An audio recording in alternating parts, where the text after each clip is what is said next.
धार्मिक एवं आध्यात्मिक शिव की नगरी वाराणसी में वैदिक सनातन धर्म व संस्कृति को अभिसंचित करने के पावन उद्देश्य हेतु ध्यान योग सिद्धाश्रम की स्थापना पूज्य गुरुदेव श्री स्वामी कमलेश्वरानंद जी के पावन सानिध्य में किया गया है।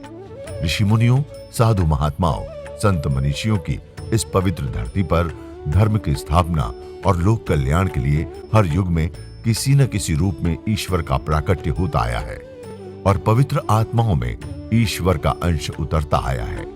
आज के युग में भी पूज्य गुरुदेव श्री स्वामी कमलेश्वरानंद जी अपनी चैतन्य ऊर्जा से संपूर्ण जगत में सत्प्रेम की धारा प्रवाहित कर रहे हैं। पूज्य श्री की चैतन्य चेतना से साक्षात दिव्य सदग्रंथ ब्रह्मवाणी का अवतरण हुआ है, जिससे मानव का कल्याण हो सके। दीक्षा, साधना, ध्यान योग, सिद्धि प्रदाता एवं समस्त मूलभूत समस्याओं का निराकरण उपलब्ध कराने वाले पूज्य गुरुदेव श्री स्वामी कमलेश्वरानंद जी का लक्ष्य है पृथ्वी पर प्रेम की उपासना, आत्म जागरण और समस्त प्राणियों का आनंदमय जीवन। ऐसा जीवन जो शारीरिक, मानसिक, आर्थिक, पारिवारिक हर प्रकार के तनाव व दुखों से पूरी तरह मुक्त हो। इसके लिए पूज्य गुरुदेव श्री स्वामी कमलेश्वरानंद जी विभिन्न प्रकार की दीक्षाएं अनवरत प्रदान करते आ रहे हैं।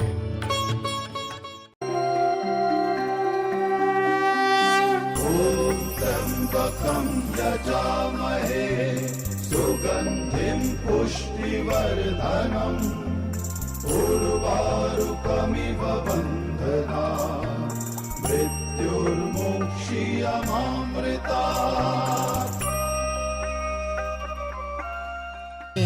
आवाहयामि आवाहयामि आवाहयामि आवाहयामि आवाहयामि आवाहयामि आवाहयामि आवाहयामि आवाहयामि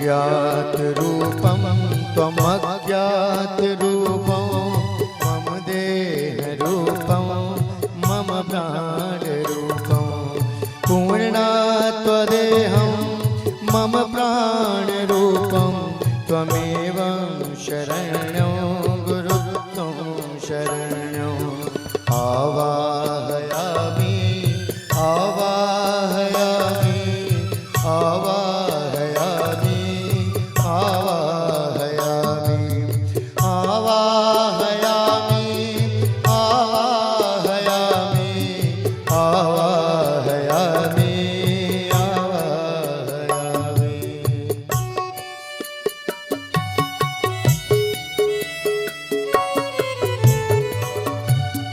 एको हि नामम् एको हि कार्यम् एको हि ध्यानम् एको हि ज्ञानम् आज्ञा सदैव परिपालयन्ति त्वमेव शरण्यो त्वमेव शरण्यो आवाहयामि आवाहयामि आवाहयामि आवाहयामि आवाहयामि आवाहयामि आवाहयामि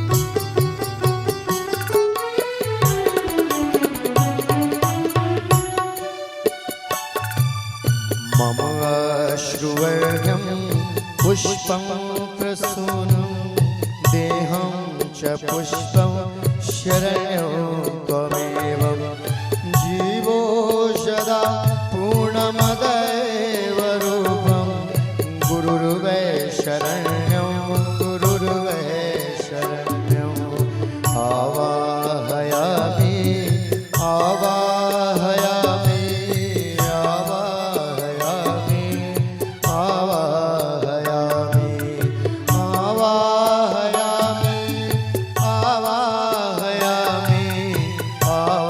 आवाहयामि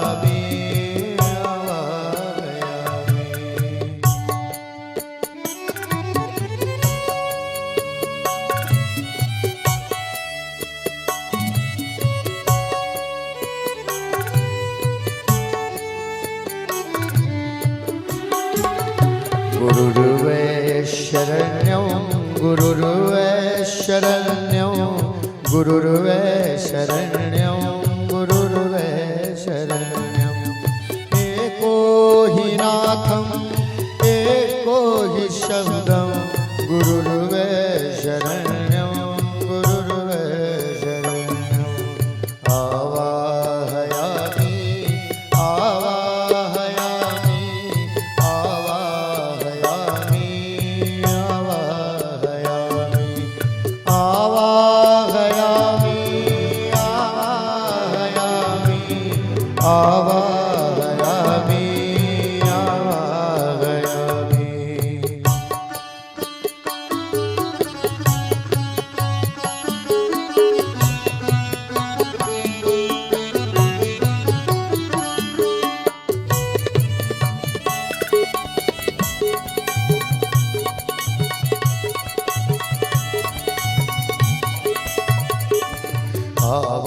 आवाहयामि आवाहयामि आवाहयामि आवाहयामि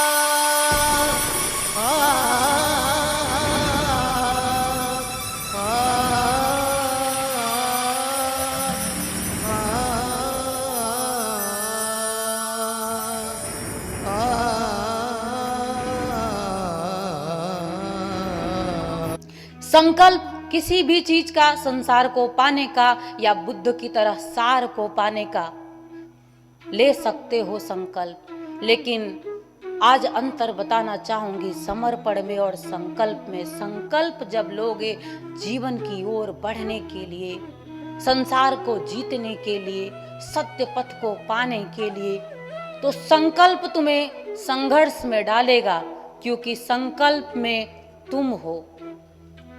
संकल्प तुम्हारा है, ईश्वर ने तुम्हें संकल्प लेने के लिए नहीं कहा है। संकल्प तुमने सोचा, तुमने विचार किया और तुम्हारे मन में कुछ आया कि मुझे ये बनना है, मुझे ये पाना है, मुझे ऐसा करना है, तो संकल्प लिया। तो ध्यान रखना, संकल्प में संघर्ष है। संघर्ष की स्थिति में तुम जीत भी सकते हो और तुम पराजित भी हो सकते हो। दोनों स्थितियां तुम्हारे जीवन में बन सकती है। समर्पण, समर्पण की ऐसी परिभाषा है जहां कोई संघर्ष नहीं। समर्पण की परिभाषा में, क्योंकि समर्पण में जो है उसको कुछ बनना ही नहीं है, प्रेम में जो है उसे कुछ पाना ही नहीं है। वो मुझसे जब ब्रह्मवाणी की रचना कर रही थी, उस ब्रह्म ने मुझसे कहा था तुम्हें क्या चाहिए? मैंने कहा था मुझे तो कुछ भी नहीं चाहिए। उन्होंने कहा अगर मांगना ही है तो क्या मांगेगी? मैंने कहा मुझे तो कुछ नहीं चाहिए, फिर भी अगर मांगना ही है तो मैं सिर्फ आपको मांगूंगी, क्योंकि मुझे जो दिख रहा था कि इससे अच्छा कुछ भी नहीं, तो फिर मांगू मैं क्या? लेकिन उन्होंने कहा चतुर हो। चतुर आप संसार को पाने में समझते हो, लेकिन परमात्मा की नजर में ये संसार तुच्छ है। वैसे ही जैसे पानी का बुलबुला अभी है और अभी मिटने वाला है। इसी संसार के लिए तुम संघर्ष करते रहते हो और इसी संसार को सजाने के लिए तुम ऐसा संकल्प लेते हो कि हिमालय को हथेली पे लेना है, हिमालय को अपने हथेली पे ही उठा करके रख लेना। ये संकल्प अगर तुम अपने मन में लेते हो तो क्षमता भी अपनी आंख लेना कि क्या तुम्हारी क्षमता इतनी है कि हिमालय को तुम उठा करके अपनी हथेली पे रख लोगे। लेकिन समर्पण की क्षमता ऐसी है क्योंकि वहां इच्छा ही नहीं है, वहां कुछ बचता ही नहीं है, न पाने को न खोने को। इसलिए वहां जो कुछ भी मिल जाता है वो तुम्हारे से बहुत ज्यादा मिल जाता है। और वहां संघर्ष नहीं है, वहां संघर्ष नहीं है तो फिर परेशानी नहीं है, फिर दुख नहीं है। ये एक संकल्प की स्थिति देख लेना, चाहो तो चुन सकते हो। और एक समर्पण की स्थिति देखना कि मुझे कुछ भी नहीं चाहिए। वो कहते हैं, अंतिम सुनना क्या कहते हैं, तुम्हें कुछ नहीं चाहिए इसलिए तुम्हें देना है। जब कुछ नहीं चाहिए होता है तो अपने आप सब योग बनता चला जाता है। क्यों? क्योंकि जब आप समर्पण में होते हो तो आपके लिए उस परमात्मा की कुछ इच्छा होने लगती है। लेकिन समर्पण में, भावना में, प्रार्थना में, हृदय की अनंत गहराइयों की प्रार्थना से, और मैं तुम्हें सच बात एक कहती हूँ, मेरा मन इस प्रभु, उस परमात्मा के, उस ईश्वर के कृपा से ऐसा रुक गया है कि मुझे कुछ पाने की, कुछ बनने की कोई इच्छा नहीं। सत्य, एकदम सत्य कह रही हूं। मुझे बस इस संसार सागर में चूंकि शरीर है, जीना है, इसलिए मुझे कार्य करना है। क्योंकि मेरा प्रभु कहता है, अकर मरे कभी मत होना, हमेशा कार्य करते रहना जगत में। ये संसार से हम परमात्मा के पुष्प हैं और जब खिले रहते हैं तो उस परमात्मा को अपनी बगिया अच्छी लगती है। और चाहता क्या है कि अब कर्म में लगे रहो, प्रार्थना में लगे रहो। जब बच्चे खेलते रहते हैं तो माता पिता को बड़ा अच्छा लगता है, जब बच्चे गिर के रोने लगते हैं तो माता पिता को दुख होता है। वैसे ही वो परमपिता परमेश्वर, वो ये चाहता है कि मेरे ये जो बच्चे हैं इस संसार सागर में हंसते खेलते हुए ऐसे ही मुझ में आते रहें। तो वो चाहता है कि मैं जागरण दूं, वो चाहता है कि इस शरीर के माध्यम से मैं आपके संसार में, आपके जीवन में प्रकाश के रूप में, ज्ञान के रूप में उतर जाऊं और आपके जीवन के अंधकार को अपनी वाणी से, अपनी ऊर्जा से, अपनी क्षमता से उस अंधकार को समाप्त कर दूं। ये मेरे जीवन का उद्देश्य कहा है उसने, तूने जन्म ही लिया है संसार को जगाने के लिए, इसलिए मैं ये कार्य कर रही हूं और अनंत कालों तक मैं यही करती रहूंगी। जब भी मैं शरीर में आऊंगी मैं यही कार्य चुनना चाहूंगी।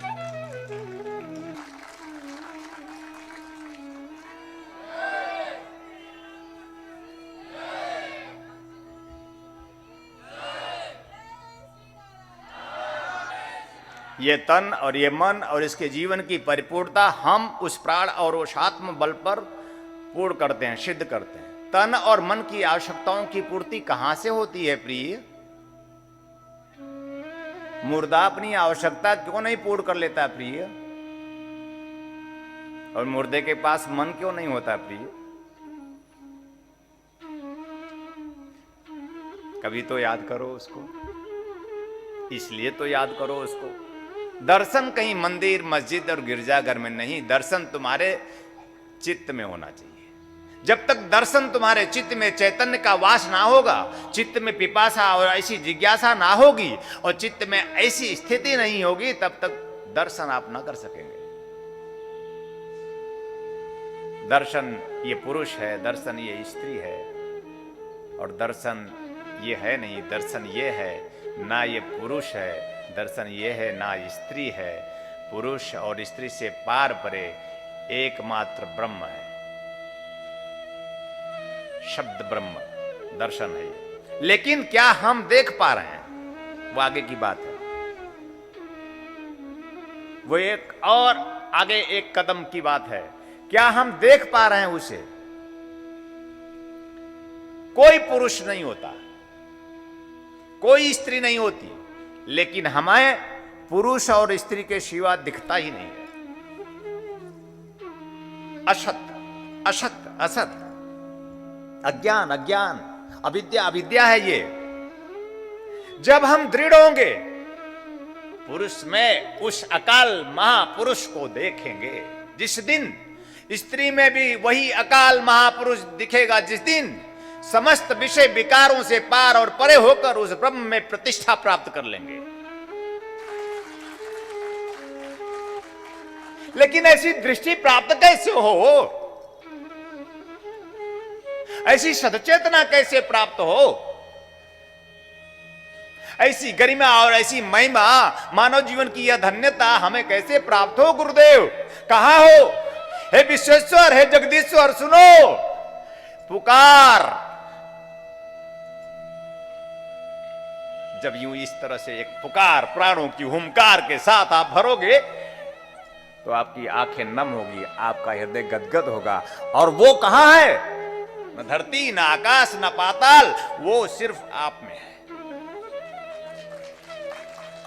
जिसने सब यह जगत बनाया वो और कहां है? सिर्फ आप में है। और दर्शन आप कहां कर रहे हैं? बाहर। बाहर जब तक दर्शन करते रहेंगे, भीतर आप अतृप्त रहेंगे। और मैं चाहता हूं आपका यह जन्म मैं तृप्त कर दूं। मैं चाहता हूं आप इस जन्म में अब अतृप्त रहे ना। मैं चाहता हूं आपने मानव जीवन प्राप्त कर लिया है, तो मैं इतना धन्य करूं, इतना पूर्ण करूं, इतना तृप्त करूं कि आप अहोभाव से भर जाए। हे गुरुदेव, आपकी कृपा।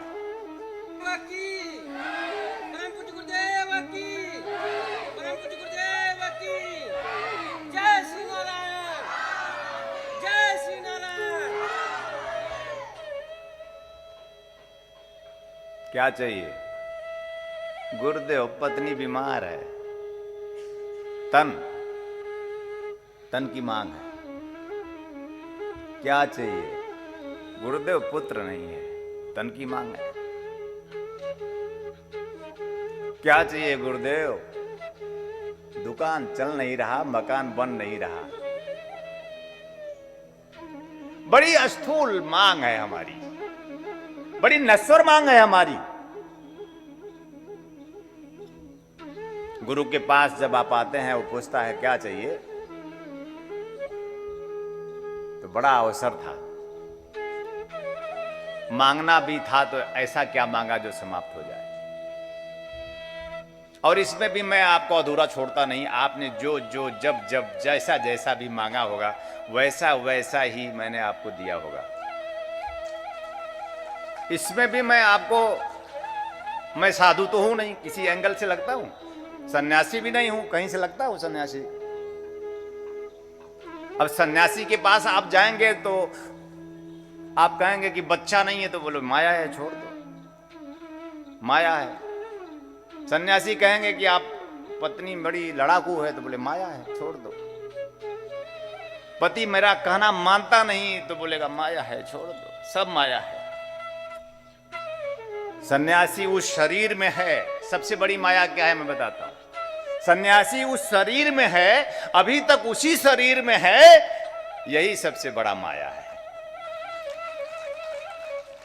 सबसे बड़ी माया क्या है? अरे मूर्ख हृदय न चेत।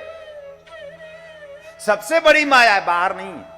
कोई पति माया नहीं है, कोई पत्नी माया नहीं है, कोई पुत्र माया नहीं है, कोई परिवार माया नहीं, कोई धन दौलत माया नहीं, कोई गाड़ी बंगला माया नहीं। माया तो ये है प्रचंड कि शरीर में है हम, हमारी चेतना शरीरगत है। तो हम सन्यासी कैसे हैं?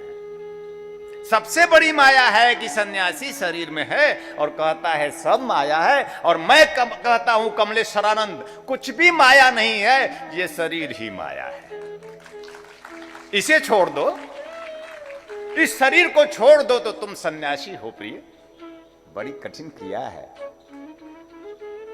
कौन तैयार है इस शरीर को छोड़ने के लिए? क्या कोई ऐसा है साधु संत महात्मा ऋषि मुनि जो इस शरीर को छोड़ना चाहता है? क्या ऐसा कोई गुरुजन वृंद है जो इस शरीर का त्याग कर देना चाहता है?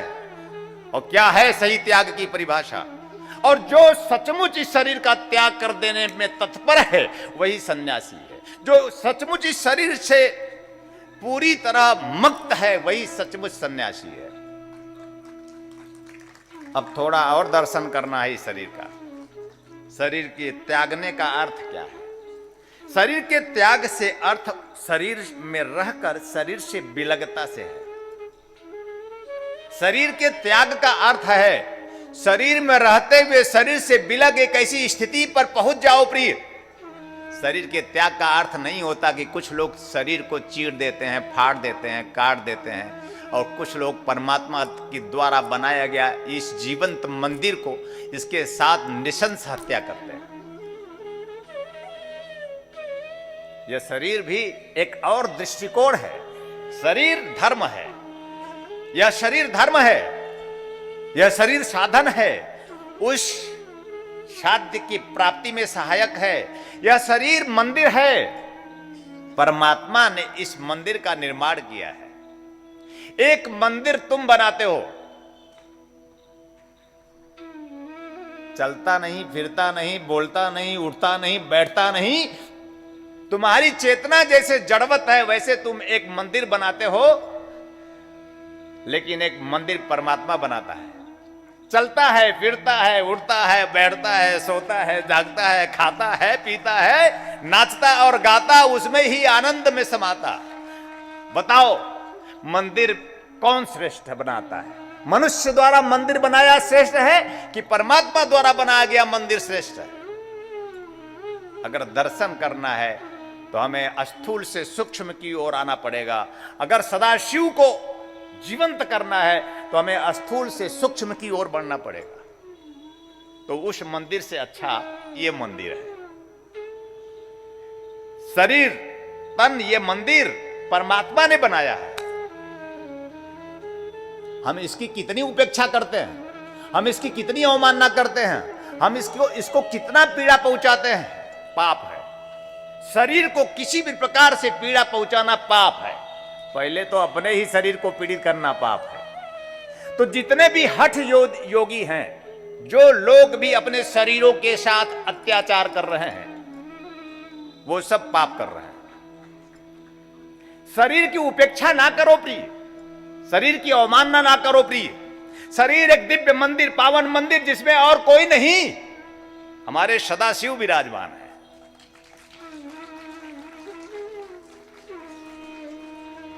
जब कभी कोई आपका अपमान कर देता होगा, मन वचन कर्म से किसी भी प्रकार से आपको पीड़ा पहुंचाता होगा, तो आपको कितनी तकलीफ होती है? वो तकलीफ आपकी नहीं होती है, स्वयं परमात्मा की होती है। इसका मतलब है कि हमें कभी किसी को किसी भी प्रकार से पीड़ा नहीं पहुंचानी चाहिए, सोचना ही नहीं चाहिए। हमारे मन में हे प्रभु, हे सद्गुरुदेव, ऐसे चिंतन आए ही ना कि हमारे मन वचन कर्म से कभी किसी भी प्रकार से किसी को पीड़ा पहुंचाने का भान भी आए। पूरे है क्या हम ऐसा जीवन निर्मित कर सकते हैं? बड़े कठिन है। हम एक घर में सास बहू रहते हैं, बस सिर्फ सास बहू दोनों एक दूसरे को पीड़ा पहुंचाते हैं। बहू सोचती है कि मेरे जैसा तो कुछ है नहीं यहां, और सास होती है बहू भी आई तो मेरे जैसी नहीं आई। दोनों का कभी मेल नहीं होता।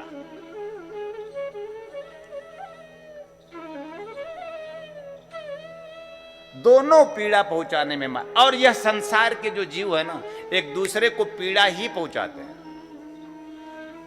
पति है, पत्नी है, उनके बीच में जो भाव है वो पीड़ा देने का है।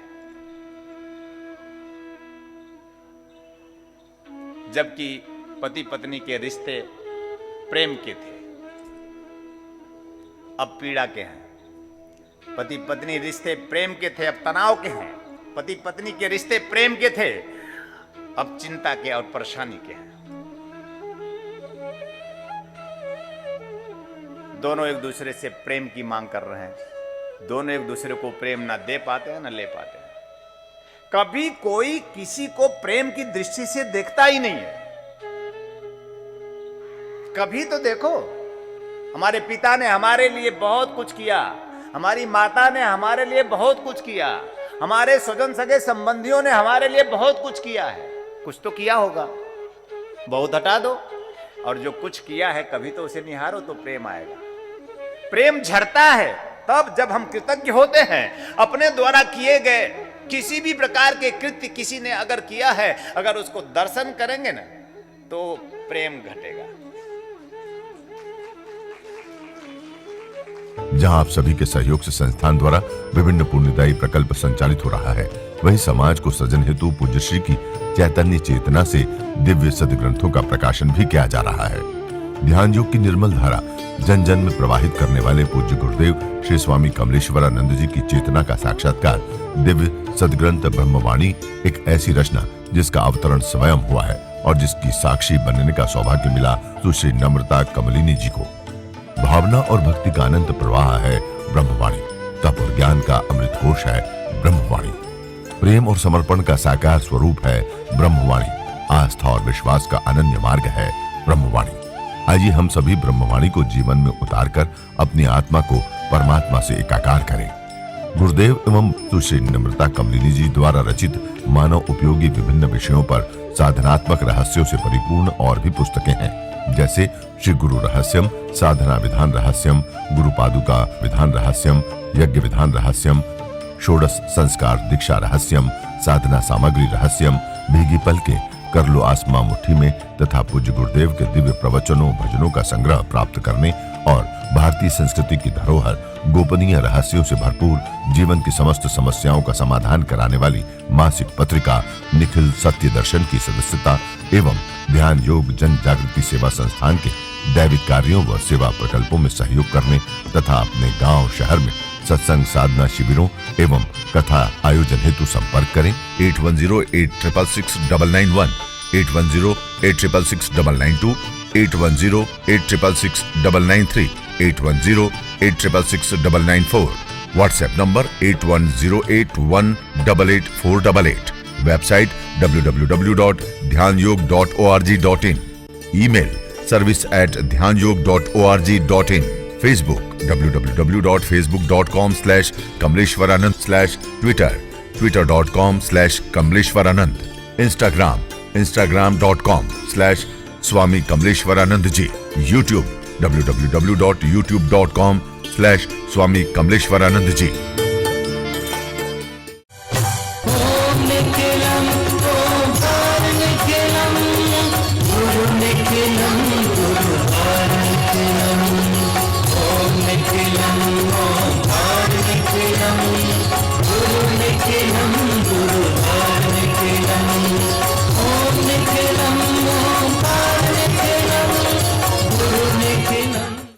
आपके लिए लेकर के आए हैं आराम दिव्या चूर्ण। पेट की सभी समस्याओं के लिए रामबाण इलाज। यह आयुर्वेदिक परीक्षित गैस हरण चूर्ण है। किसी भी उम्र में होने वाली व्याधियों का नाश करती है। खुलकर पेशाब लाना, पुरानी से पुरानी कब्ज, उदर दोष, आंतों के दोष एवं पाचन तंत्र में यह अति लाभकारी आयुर्वेदिक औषधि है। इस चूर्ण का सेवन करने से कोई बीमारी नहीं होती। यह गैस हरण चूर्ण नित्य रात्रि में भोजन के बाद सोते समय 1 चम्मच चूर्ण 1 गिलास कुनकुने पानी के साथ लेकर सो जाएं। फिर देखिए चमत्कार। बिरसी फार्मेसी लेकर के आए हैं अमृत।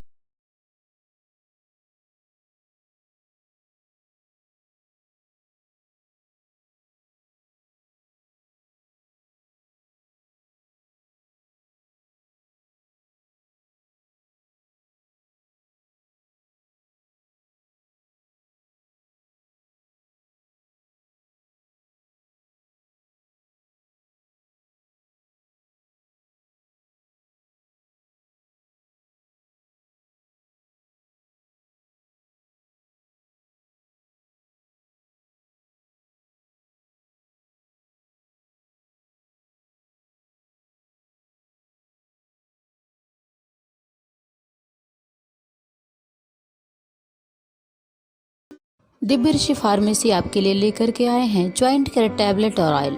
जोड़ों के दर्द से राहत पाने के लिए और मजबूत हड्डियों के लिए। इसमें मौजूद प्रोटीन्स तथा विटामिन्स हड्डियों को मजबूती प्रदान करते हैं। यह जोड़ों के असहनीय दर्द को समाप्त करता है, जैसे घुटनों के दर्द व कलाई के दर्द, रीढ़ की हड्डी में दर्द, कंधों में दर्द। यदि आपको स्लिप डिस्क या सर्वाइकल है तो इन सभी परेशानियों से छुटकारा पाने के लिए आज ही मंगाएं ज्वाइंट केयर टैबलेट और ऑयल। मंगाने के लिए आप हमारे इन नंबरों पे संपर्क करें। हमारा नंबर है 8108666991, 8108666992, 8108666993, 8108666994। दिव्य ऋषि फार्मेसी आपके लिए लेकर के आए हैं रत्नम ज्योति, आँखों की संपूर्ण देखभाल के लिए। शहद के साथ नित्य लेने से नेत्र